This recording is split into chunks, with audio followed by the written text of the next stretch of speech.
Hey everybody, we're back. We're live. Nick's not quite ready yet, Mm, That was a but I needed that drink of beer. So, I think he's ready now. His voice sounds smooth like butter. oh yeah, smooth sounds of Nick Andrews. Oh, welcome back to Under the Covers with Charlie and Nick. We're back for what is this, episode 9, I believe. Number nine, number nine, Uh-oh, number copyright nine. copyright infringement. I've been working on that all day. With my low soothing sounds of Nick. So, I like it. um, I like it. you know, today I was gonna wear bad teeth because this will lead into the song we're doing today, which I'm excited about. I don't know if it's necessarily bad tea. I mean, they were all British, so at least the original artists. Well, one of them was from Africa, but moved to Wow, Britain. But that's a teaser. That's a uh-oh, teaser. uh-oh, maybe people have already noticed the album. I don't know if they're watching. Yeah, the six listeners we have are like, oh man, let's Matt's look for like, the clues. "Fuck yeah, I know what this is." Oh Oh, gosh, what are we doing today? um, well, I mean, what are we doing in general? Like, why are we here? why Why are are we people here? listening to us? What is under the covers? Yes. Well, we're just two normal dudes, and we love music, and so what we Hmm. do is we've been listening to popular music, popular typically rock songs, but not always. And then we listen to a cover version of that same song. Hmm. We discuss them. We fist fight every now and then. We edit out bad words that I say because I push the envelope, and then I'm at, censoring Nick. and then yeah, I didn't know I was that much of a bad boy. You've got some And then hate at mail coming for you. and then at the end, after a couple beers, we pick which one we like better independently because it's not always the same. Yep, And so yeah, that's the gist of this show, and we're starting to get in a groove. I think. I think so. I think so. It's feeling a little more comfortable now. Yeah. Um, I don't think I was ever necessarily uncomfortable. I mean, this is way outside of my realm of comfort in Hmm. general, and but it's been fun.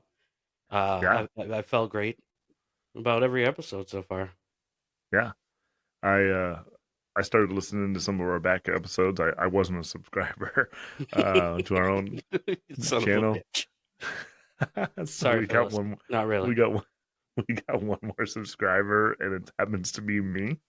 Um, it's gonna be May. Uh, if you wanted to use a song reference there. Um, but Has yeah, has it's has Scott subscribed yet? Because if he no. hasn't, I'm gonna Uh, unsubscribe from his I channel. think he's rather pissed off. I think he's pissed off that we even have a channel. Um, it's crazy. He's turning the heat up in the house, trying to spend all my money, and like, oh my gosh, stop. Um, but Oh, today's today's song is a banger. I mean, I use that term a hmm. lot. This is the I don't know, this is the biggest song we've had to date. I think by the numbers. Yeah, by the numbers for sure. Um, yeah, we've had uh, Michael Jackson, Taylor Swift. I mean, those have probably been our two biggest, especially Michael Jackson's song. But now today we've got Queen, and we'll be doing Bohemian Yes. Rhapsody off the album A Hmm. Night at the Opera. Love that album. It's my favorite Queen album by far, start to finish. It's epic. It's a big one. Yeah, it It it takes you for the whole album takes you for a ride, just like the song does. Like there, it's nice. it's kind of like what My Morning Jacket does now too with their albums. I mean, it's just all sorts of different genres of music in one album. You I know, dig it. I don't think I ever really looked at all the songs on this album. Um, Now that I'm going through it, you're right. It's certainly Yeah. I'm in love with my car. That song hits hard. That's a rock song right there. yeah. Wow. Blazing on a Sunday afternoon. It's beautiful. Um, what's the one? Is it 39 that there's like a bit in it where there's like a musical interlude with like they sound like horns and kazoos and percussion instruments, and all they're using is their mouths, their voices, and they have a tap dancing sequence in it, and I read they used like thimbles on their fingers to do the tap dancing, like Freddie Really? Mercury. Yeah, yeah, Wow. it's pretty cool. So Gosh. good album, start to finish. But it ends second to last song really, really well with Bohemian Rhapsody. What's the last song on the album? God Save the Queen. Oh, well, So that's so they didn't appropriate. write it. So they covered that was the Queen covered a song on this album. Yeah, that's pretty appropriate. Um, that's a good ending, like to an album with an epic second to the last song. Uh, Hmm. you know how I feel about Layla, and how Oh that God, album ends. yes. What's that And last I song mean, called? Thorn in a Thorn Tree in the Garden. Thorn Tree in the Garden. Gosh, that's Now, that's a skip every time. I wanna put little puppies in a trash can when I hear Thorn Tree in the Garden, because it ruins the very last notes of Layla. Um, but Which is if an you're from, amazing album, it is a great album, top front to back. I love it. front to But almost back.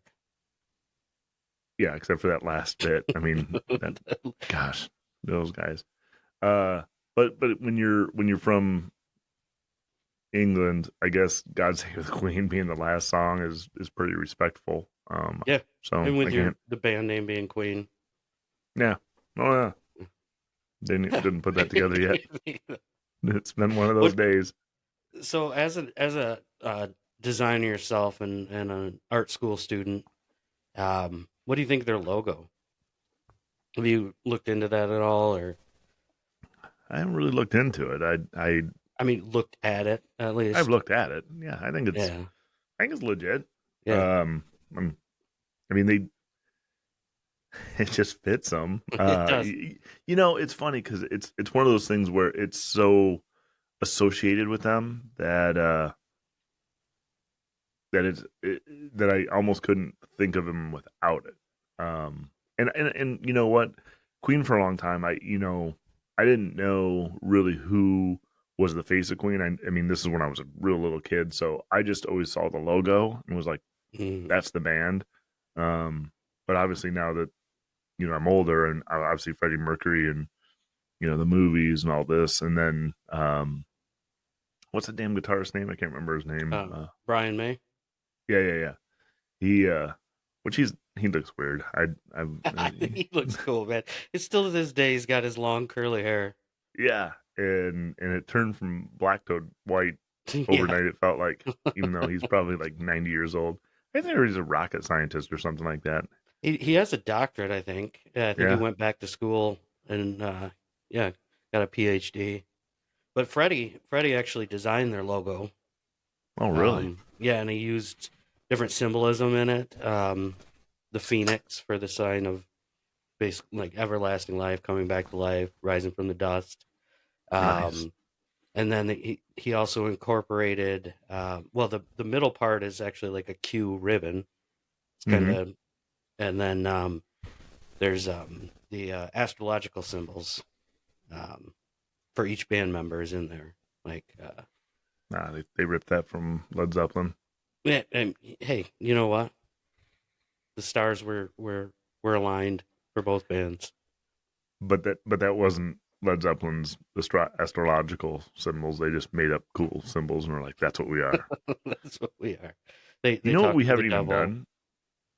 Hmm. We haven't even told people who covered this song yet.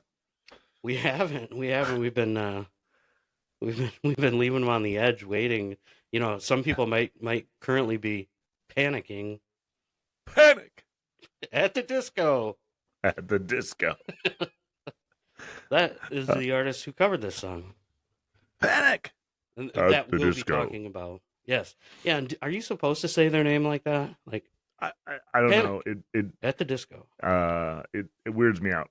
Panic It's at written the that way. disco. um, Panic. Another band that covered this At the disco. that we won't be talking about. What? Have you heard of the band Pussifer? No. It's Maynard James Keenan's like side band. It's one of his side projects from Tool, or apart from Tool, and they covered this Nice. song. And it's Nice. it's pretty good. It's fun Wow. to hear. I love Maynard's voice. Lofty. He's one of the few. He's one of the few that can sing in 4 different octaves, just like Freddie Mercury. So I thought that's I didn't know that. kind of fitting for them to sing it.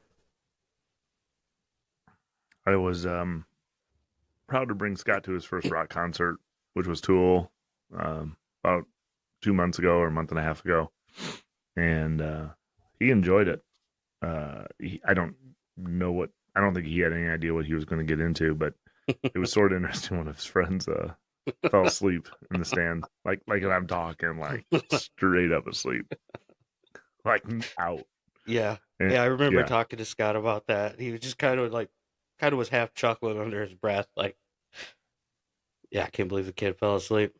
He told me they had earplugs in, so that probably helped. Yeah, but there's concerts you could sleep at. I mean, I can see saying like, John Mayer on his acoustic night or something like that. Yeah, no, I've seen Tool a few times, and A Perfect Circle is another one of Maynard's bands that I've seen, and I can't imagine falling asleep at one of those shows. Oh my gosh, yeah. Amazing. So I think they still make fun of him, but it was a fun night. We all had a good time, and Scott loved it. Light show. By the way, if you get a chance to go see Tool, go see Tool. Yeah. So. But yeah, back to Queen. Yeah. Do we have a sponsor tonight? We do. We do have Nice. a sponsor. Man, we're stringing these together really good. We've been lucky. Out of those 26 listeners, they must have connections that pass our info along. Targeted audience. Yeah. So this week, you don't need 1 billion impressions. You need 1 million of the right ones. Oh, that was beautifully said. Beautifully said. Or 26 of the right ones. You need if you're in the market for golden showers, all you need is 20. All right. We got a good sponsor today. This week's episode is sponsored by Beelzebub's Bail Bonds. Did your mama just kill a man? Did she put a gun against his head? Pulled the trigger, now he's dead? Is the prosecutor putting your mother under pressure? Well, have no fear. We won't let them tie your mother down. Call Beelzebub's Bail Bonds today, and we'll get your killer queen back on the streets. Beelzebub Bail Bonds. We're your best friend. They asked me to do that last line. That's their tagline. We've got probably 25 listeners at this point now that people know that we have the pitch shift button. There's somebody who's like, I've been waiting for a moment to use it. I was on the edge of getting rid of these guys anyway. Today's the day I'm getting rid of them. Unsubscribe because of the fucking pitch shift. Oh, God. But this will bring them back. David Grohl. I'm gonna go with David, man. I'm gonna go with David. I hope someday David Grohl actually comes on this podcast. As a matter of fact, this could reel him in. This could. I've been tagging him in our social posts. Every freaking one. It doesn't matter what it's about. I just tagged David Grohl. The weird thing is he's probably not getting any of these because they're all at David Grohl, right? Some lawyer in Baltimore is getting on. He's like, who the hell are these guys tagging me? Oh, The fun thing is folks, we have a pitch shift button, but we also have this auto tune button that we have no idea how to use. And wait till we get to motherfucking T-Pain. I mean, I'm telling you, auto tune for an hour. yes, yes. Tell your friends they must be here for the T-Pain episode. Oh my gosh. Are we Oh, doing bail bonds? Is that what the sponsor was? yeah. Beelzebub's bail bonds. Yes. So Oh shit. I'll tag Dog the Bounty Hunter in this one. All So you know what right. this song? You know what this song always makes me think of is the movie Wayne's World. Because Everybody thinks of it because all the people that knew the song before this are aging or old or dead. exactly, so people our age, it was just like boom, in the right spot. I don't know why I'm losing it so bad right now with the bail bonds. Like I'm like sitting there being like, oh shit. Between the pitch shift, the 25 listeners, the auto tune, and the bail bonds, I just went over an edge here. Oh God! All right, back on track. Back to the song. So what the hell were you even talking about at the beginning of this? What does this song remind you of? Wayne's World. Wayne's World, yes. Yeah, Oh Wayne's my gosh, World's the a movie. back of my head hurts.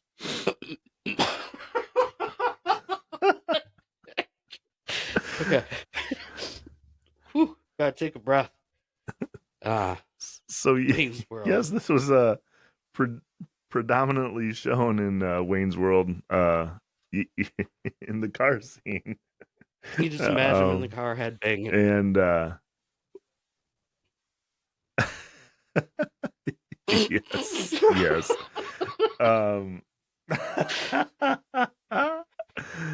Oh, weren't they on the way funny. to there's a story about. Go ahead. I don't know and I didn't know where they were coming from. Oh my gosh. So here's a funny story.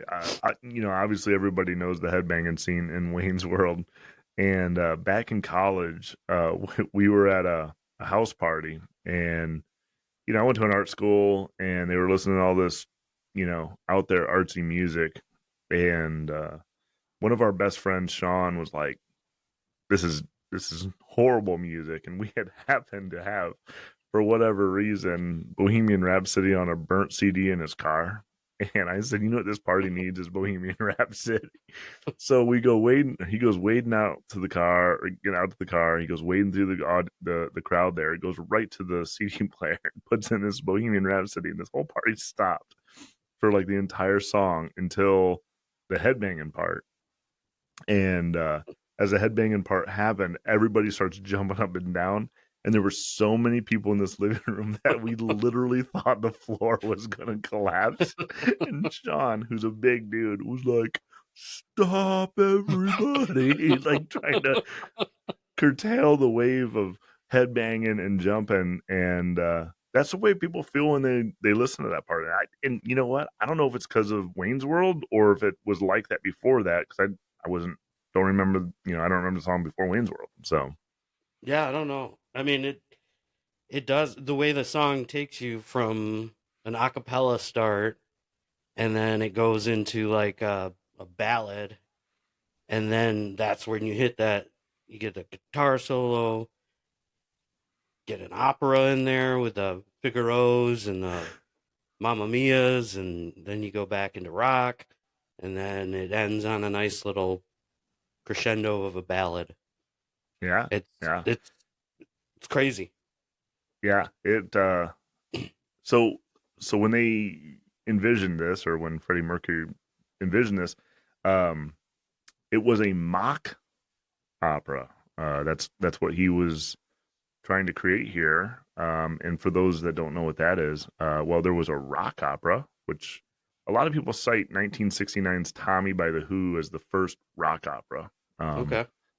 Some others being Rise and Fall, Ziggy Stardust, Rocky Horror Picture Show is a rock opera, Bat Out of Hell and more recently, Green Day's American Idiot was a rock opera, but this song was supposed to be just sort of, I don't want to say making fun of, because all the parts and pieces were a little serious, but kind of like saying, hey, I'm kind of ripping that off in a 5-minute song or whatever. So I didn't realize and that.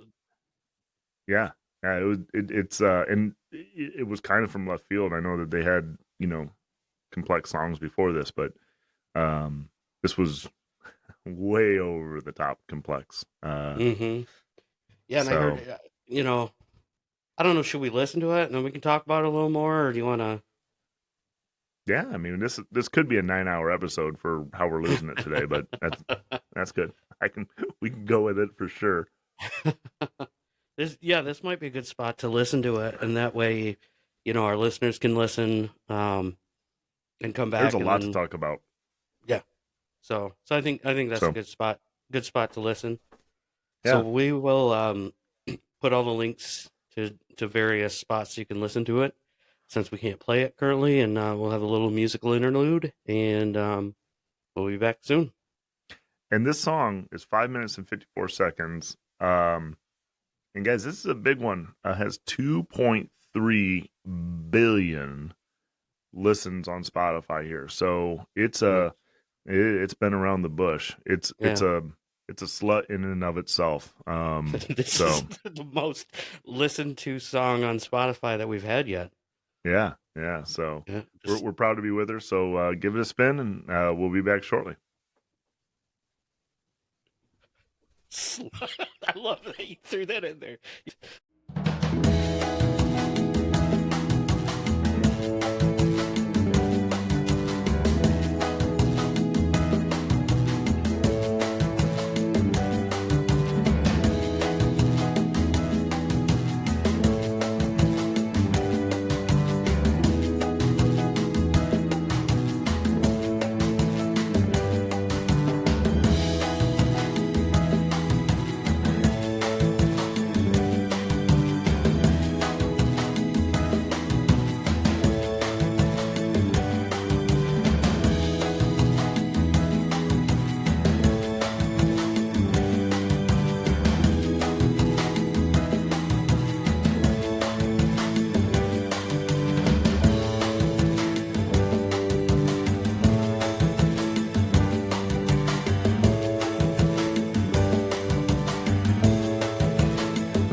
Now that is a song.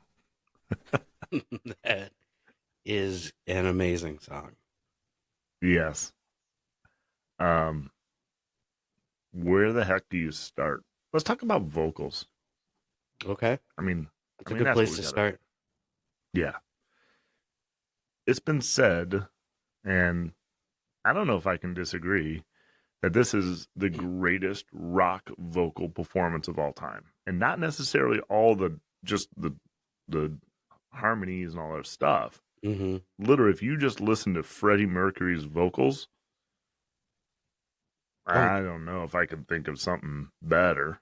No, I'm literally get goosebumps just thinking about it. Wow. The way he can go from just this beautiful, smooth croon to this raspy rock voice from, just in an instant, and go back and forth, and wow. Yeah. It from heavy breath, like where it's just his it's more wind coming out versus vocals, to overdriven vocal cords. Where it's breaking up, and he does it quick and in tune, obviously, which it's it's just amazing that he did that. Mm-hmm. And I can't think of another artist that comes even close to that. That's the whole thing. It's not like it's a photo finish, or it's in the top 10. Here's the other 9.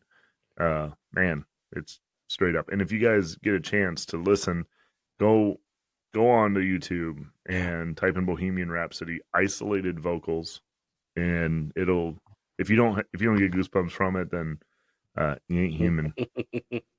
It's amazing. Yeah, Nick had sent that to me the other day. I hadn't listened to it in a few years, and yeah, I listened to it twice that night. Just put my headphones in and just sat there and listened to it. It's epic. And then to think about Yeah. how they recorded those vocals, it was all analog, no digital, and Yeah. so they had to put them all on different tracks on actual tape, and wow, Well, that's a they did a great job. yeah. Back in '75, I mean, that was a huge engineering feat. So they had over 180 overdubs on this song, which today in the digital age, when you have unlimited tracks, you can do whatever you want, and you can balance them however you want, and you can change them all the way through.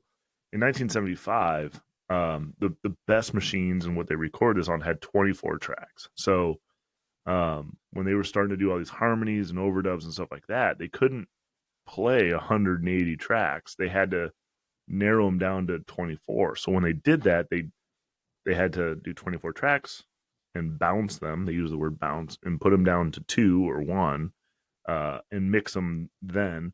And they couldn't go back. It was like you couldn't. Once you had recorded it, that's what it was. That's what it was. And when you flattened it, so to speak. And they were even saying at the end of this is that some of the original tapes that they were using to bounce these things back and forth were because every time they go through a machine and get recorded, I mean, think of your old tape when you were a kid and how that little thing came up to record. It takes a little bit of that tape away, and some of the tapes they could say that they could almost see through them because they were so thin. But yeah, I actually saw an interview with Brian May, and yeah, he had talked about that, and yeah, he actually said there was like it was like sawdust, like it was the film dust. Now I can't remember the word for that on there, but yeah, he said the machine they were using originally that was making a lot of the tape so thin was actually a little faulty, and so if they had kept using it, they could have potentially like this song could have been lost. Yeah, and they they recorded this in several different times and places. It was built up over a long period of time. But it's also interesting that some of the way they did things with their harmonies, because every one of the drummer didn't sing a lot, from my understanding. So one of the things that I think that when people hear all the vocals that are going on there, they either think that there's an actual choir there, which there was no choir there. But the three dudes all did the vocals themselves, and Roger Taylor, their drummer, right? He was a drummer. He actually did the highest parts. So when you hear what you think is a lady, it's actually Roger Taylor. And then Freddie Mercury did almost all the mid parts, which were, I mean, you can hear his tone. So, and then Brian May had the lower parts, I'm guessing. Yeah. Out of, deductive reasoning. Deductive. Yeah, and that I'm sure they had a bass player. I mean, like I said, nobody knows who bass players are anyway, unless you're in Rush. I have a note about the bass player, but that's in the music video part of our conversation. But yeah. So I think they recorded, because they were limited again, like Nick said, to the tracks that they could actually take on this, and so I think what I've heard was that they had some parts where they would sing them each part separate, and then they layered it where they would all sing it together to make it more full in the final production. every studio trick in 1975, I think they did on this. I mean, they had a little bit of effects. There's even parts where when they were recording it or bouncing it back, that they would, the engineer would put their finger on the tape to slightly modulate it, so it would be like have these different effects. And I mean, again, they didn't have digital effects. They didn't really understand this. A lot of this was just done with analog stuff. So Yeah, yeah, and no synthesizers on the whole no, album. It's funny, they make a note of that in the liner notes on the album. You know, where it's listing all the credits. There's like literally the last line is no synthesizers! Exclamation point. so you know what I thought was interesting was, so there's a part in there where he goes, "Send shivers down my spine," and there's Oh, this the like ringing yeah, thing. like those hanging like bird chime or wind chimes. Somebody, you know, the drummer just went Yeah, down with it. that those aren't wind chimes. No, what No, is it? it's Brian May's guitar. Oh, He wow. it's behind the bridge, so your strings go up, and there's these really high parts, and he strums on this other part of the guitar that nobody's ever supposed to strum at. But that's what that sound is. It's not bells. It's not Huh. the little chimey things. Did not know Mine, that. mine. Mind blown. Yeah. And speaking of Well, his guitar, I don't know if it's I didn't read too deep into it, but I did read some stuff that he made the guitar from like a mantle from his childhood house. That's like 200-year-old wood. really? Yeah, I should have done more digging because that's pretty Well, interesting. he But probably has 200-year-old. Yeah, he probably has 200-year-old wood now because he's 200 years old. the power of Viagra. Um, Well, he probably the uses power. hymns now because you know it's ships discreet. Yeah, yeah. By the way, I'm getting targeted by those guys a lot. They definitely know my age. They should they should sponsor us. I mean, we're in our 40s. We I just brought them guess. up in the podcast. Hymns, reach out to us. Y- You've heard me hymns read our reach out ads. to us. I got you. I got you, bro. And hymns, go ahead and reach out to me personally too. So, one of the criticisms of this song, when it first was being pitched, was that they were just rhyming bullshit words. So you don't even know we're going to do this, Charlie. But we're going to play a little game show called "Do You Know What the Fuck This Means?" Oh no. Okay. So I guess I'm the contestant because you're the I'm the contestant. only one here. Ding, ding, ding. Um, so let's go through these words. Ooh. Scaramouche. Do you know what Scaramouche means? You're the word Scaramouche. guy. Yeah. So Scaramouche means when somebody pushes you from the touche, also known as the tush, and it scares you. So you're Scaramoushed. It's like a goose. It's like when somebody gooses you. Is that what it is? Scaramouche. It must have been what Joe Cocker had on that first album cover. Yeah. No, it basically means it's a naughty clown, Oh, okay. like a Well, mischievous clown. a naughty clown would goose you, so I was on the right path. All right, so now you know at least the context of this game show. Okay. Fandango. Fandango. What is? Mm-hmm. Oh gosh, there was that. Other than a ZZ Top album. That a Fandango is an extravaganza. It's you're closer. You're in the Okay. stratosphere of it. It's a lively partner dance from Portugal. Okay. Okay, now this one I'll be disappointed if you don't get.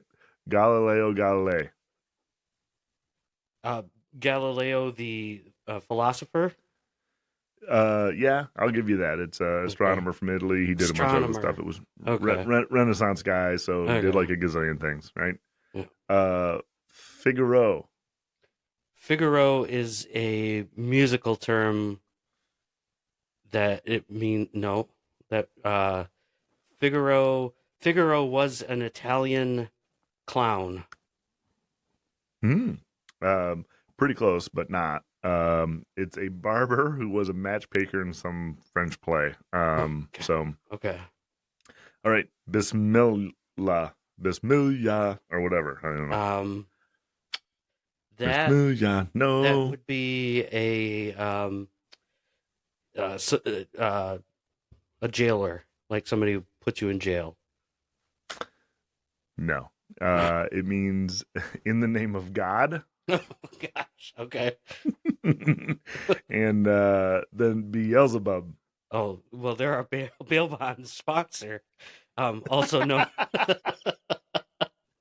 the devil. Our bail bond sponsor. Satan, the devil. Lord of the Flies and a demon, so pretty close. So yeah, I mean, you got basically Okay. none of those, which is good. It's a very I mean, you put me on the spot here. It was fun. I mean, well, shit. But I don't think honestly, if you go down the road, I people will say those words, and you know what? I bet you they'll like act like they know what they are, but they really, I mean, I would have never have guessed any of those. So no. I mean, that I did all right. I'll you did it. take that as a C. You got a 1.5. I mean, that's good. 1.5 out of 3. 1, 2, Oh, 3, 4, 5, 6. 1.5 Okay. out of 6. All right. I'll do better next time. So That was fun. Yeah, the Thanks. song. Yeah. We had you guys, these 24 listeners now, did because we keep doing the pitch shift. They didn't realize they were getting into a game show today. So yeah, it's a hell of a song. And then, I mean, to cover this, Oh God. how Yeah. big are your Beelzebubs? Holy cow. Like this, yeah. To actually have the gall to try to do this is amazing. Yeah. But before we get into the cover, I did want to bring up the music video because it was pretty intense. Have you watched it recently? I actually haven't watched it recently. Okay. I feel like I need a flashlight or something like that and turn the lights off. So the video, like I watched it a couple times just because I've been trying to watch videos of the songs we've been doing because I think that's a fun little, thing, especially if people just click on the YouTube links so they can see the video. Yep. But this one, it starts out, and you'll probably remember like the iconic imagery of a backlit, just their foreheads when they're singing a cappella. Then Yeah. then the lights come on in front. It's quite awkward, honestly, if you're watching it. But then they go into a concert, and this is where That's usually how I start foreplay. Is just in the dark when this backlit. is where your flashlight comes in. And but what really struck me that I thought was funny was when they get into kind of the ballad part where Freddie gets down on the piano and starts playing, the bass player is like right to his side, to like his right, but like straight on from the camera, and that dude cannot stop fucking looking at the camera, and it's so distracting.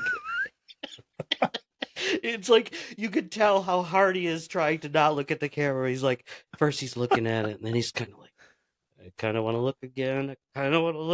But I can't. They told me not to. So, anyways, that cracked me up. That was basically my whole point of bringing up the video, is how funny that was to me.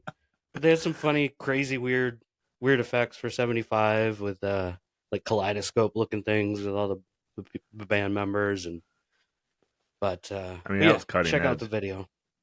Yeah, cut it. Check out the video for sure. Yeah. Don't just watch the Wayne's World version. So Panic at the Disco. I could say that 100 ways, I think. In 2021, they covered this song for the Suicide Squad soundtrack. 2016. Yeah, Suicide Squad. Oh, the movie. 2016. Marvel, I just must have wrote Marvel or DC. Oh. Yeah, here's the deal. I'm not a movie guy, and when I started reading about Suicide Squad, like the first 4 words were something about Superman, and I'm like, you know what? I'm not going to read this. I'm sure Chuck will talk about it because I'm not into the I did watch Superman thing. The movie. I don't remember Superman being in it, but if it's Superman, it must be DC, not Marvel. But and see, I don't even understand all that stuff. But I think it was after Superman died, because I think the first words were after Superman had passed away, and I'm like, okay, back button. and started down another path. So I think this is from the Suicide Squad movie I watched. So there was one with Will Smith that I heard was really bad, and I never watched that one. But this one I watched, and I enjoyed it. Nice. Fun movie. I don't get too Nice. deep into the superhero lore or anything like that, or superhero movies in general. Um, Yeah. but yeah, it was a fun watch, and there's a couple songs on that soundtrack that I like, and I did not realize that this song was on that soundtrack. Mm-hmm. I had just heard, other songs in random Spotify playlists that played or whatever, but yeah, I did not know that this song was on there. I did not hear it until we decided to pick this song for the episode. And this researching this album, I realized not only because I'm being targeted by hymns all the time, but I was trying to find out more about the recording process, and so I typed in like Panic at the Disco recording Bohemian Rhapsody, and this is the quote of the headline of the most read article. It was, quote, Panic at the Disco go all, quote, your da, quote, end quote, cover Bohemian Rhapsody. I'm like, what does your da mean? I felt like it was I don't know. Scaramouche. It means your dad.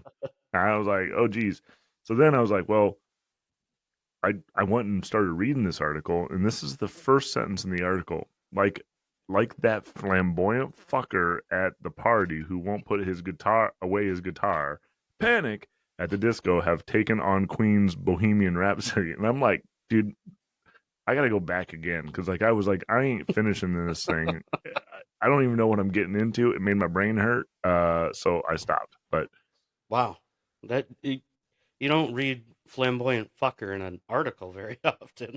you know what the website was? DIY. So when I clicked on it, I was thinking, well, what is a do-it-yourself, website doing it? And then I realized it's not about home improvement.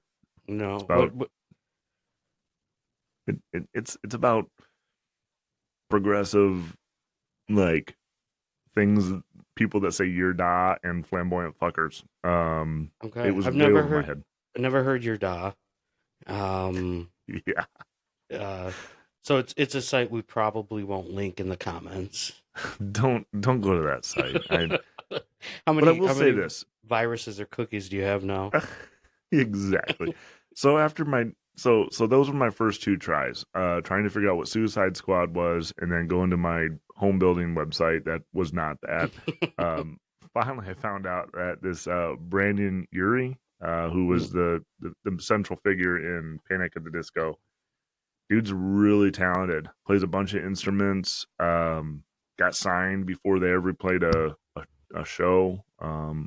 And dude, I mean, dude's legit. From Las Vegas area. Mm-hmm. Huge range of influences: Frank Sinatra, Queen, obviously, Bowie, Tom DeLonge from Blink 182, and Taylor Swift. He actually And did a song with Taylor Swift. yeah, yeah, yeah. Me. No, it's me with an exclamation point. He loves those exclamation points. Like Prince likes the number 2. He likes exclamation points. He's constantly like shift 1. He also, so he's got ADHD and synthesia, which Okay. is, so what this is it's when your certain sensories of your mind triggered altered effects. So he sees music as colors. Ah, Um, and Bjork and Jimi Hendrix had the same thing. They didn't read music. They may have, but they didn't. They saw music, okay. and that's I've heard of part of their that. genius. I didn't realize that's what it was called, or Yeah, didn't yeah, remember. Yeah, that's interesting. yeah. And I mean, again, you know, I thought this guy was going to be kind of like, kind of a bullshit. I thought this band was going to be kind of a bullshit deal. Mm-hmm. Man, reading into this guy, he's legit, and his band is Yeah, all great musicians. yeah. So I didn't. I still don't know too much about the band or Brendan himself, but when we started researching the song and we picked it, and so obviously I pulled up their discography on Spotify. I had realized, there's like at least 3 songs that I really like and enjoy that are on just random, 2010 pop playlists that I'll put on randomly or whatever. And so yeah, I started listening to more. It's fun. It's different. Kind of a Yeah, change of pace music. But you're really right. good.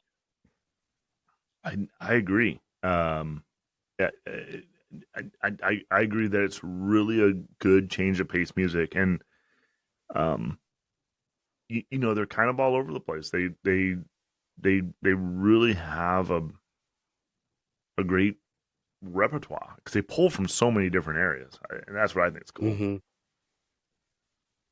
Yeah. And I can tell you one thing, they are not depressing like Death Cab for Cutie. Yeah, They might have yeah, some, they're not maybe death some of their cab lyrics for cutie. or no, they're it's fun. It's a change of pace from what I listen to. But they recently disbanded, and I'm saying in the last year, because Hmm. Brennan and his wife were having a baby, which was valiant. I think that's great. Hmm. Um, and this song, a little bit longer by just a few seconds, um, and it alone has 106 million plays on Spotify. When Nice. when I listened to this, I thought there's no way that this could be close. And I listened to and it's good, folks. The other thing that was good is if you go on YouTube, there's a couple versions of them doing this live. Oh, Um, yeah, I didn't check out any of their live ones. I should. I'll have to. I, Look, if I was at one of those shows, I that wouldn't be their beer run that I would take. No, I would. everybody loves to hear a cover at a live show, no matter the band, and for Right. them to have the gall to play this live. I mean, it was enough to record it, but then to go play it live, that's impressive. Yeah. Yeah. So yeah, I'll have to check out some of the live ones. But should we give this one a listen? I think it's time. Let I think it's everybody time. listen to it again, like Nick said. Like, yeah, it's good. It's worth a listen. We highly recommend it. Um, so I'm ready if you are. Let her rip. All right.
Wow. For a minute there, I thought they added some extra vocals that I didn't hear the first time around listening, or the multiple times I listened to this before that. But then I realized Nick was just singing along.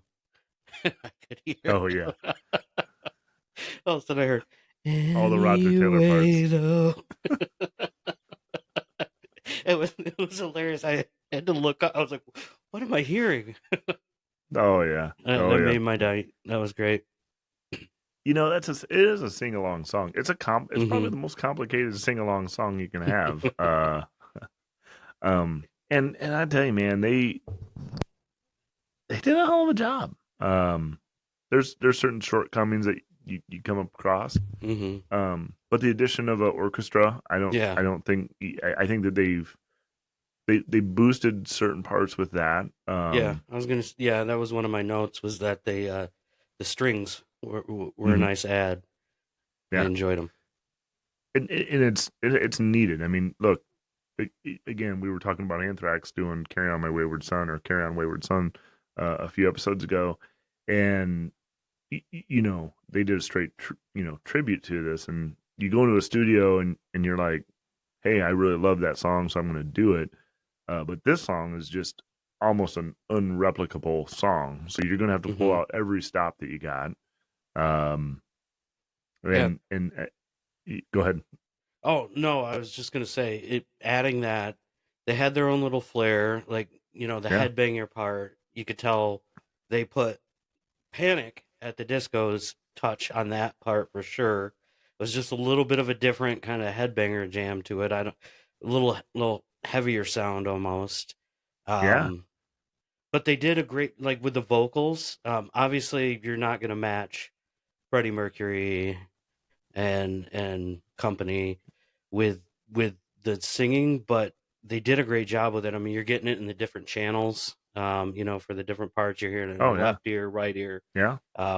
So they matched that well. Um, and again, I'll yeah, say this. go ahead. I I know I got a hot take here. The Mhm. headbanging part, like when it goes right into it, if you start right there, I give it to Panic at the Disco. Nice, nice.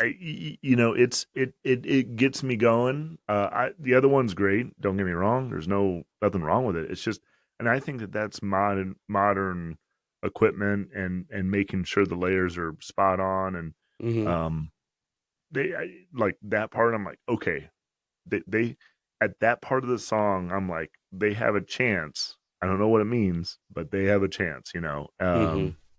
So it and then Yeah. the studio effects that he does on his vocals from time to time, whether it be the mono sound, I guess. There's certain Hmm. times he does that. He also it Um, seems like uses an accent once or twice. Um, yeah, like there's this one part I can't I wish I would have written it down when I was listening to it, but it almost sounds like he says a word like with a German accent, and I,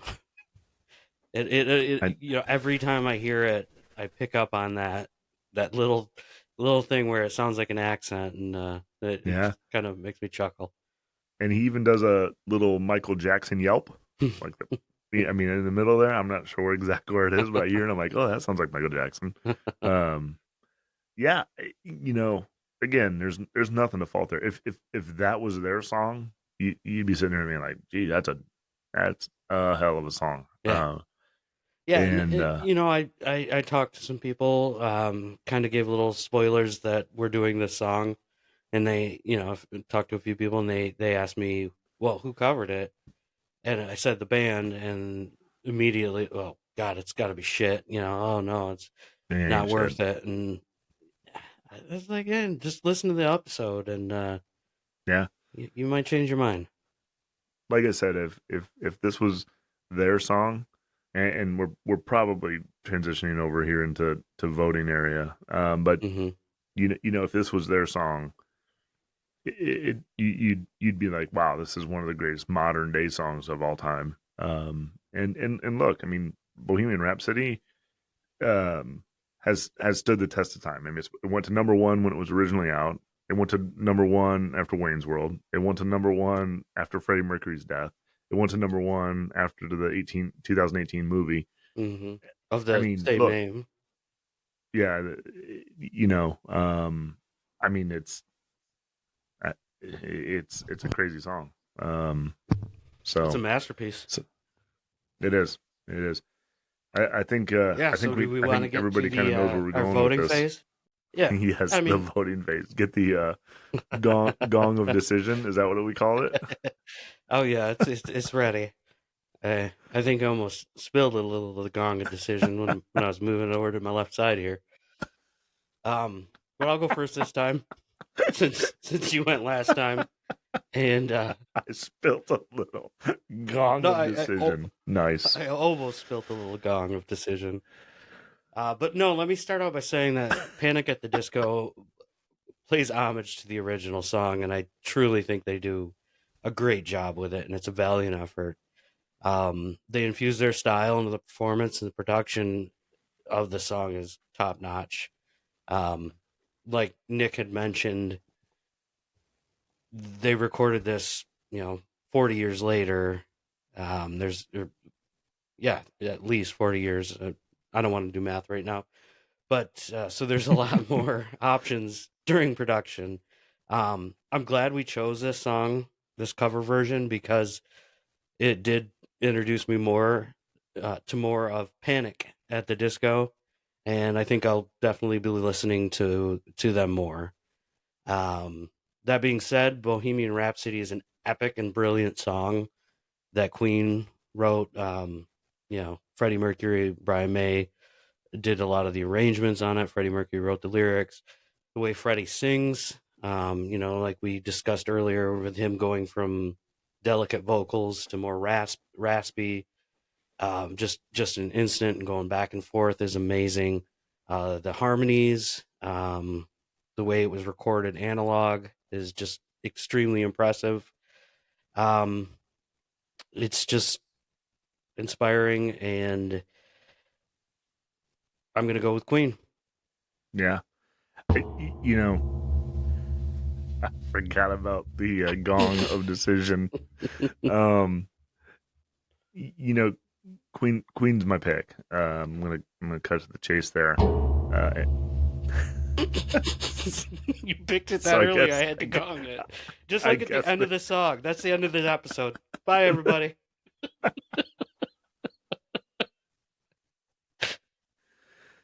So tell us what you guys think. Queen or Panic at the Disco? Leave your notes in the comments. You can give your notes on the song, man. I'm not cutting you off.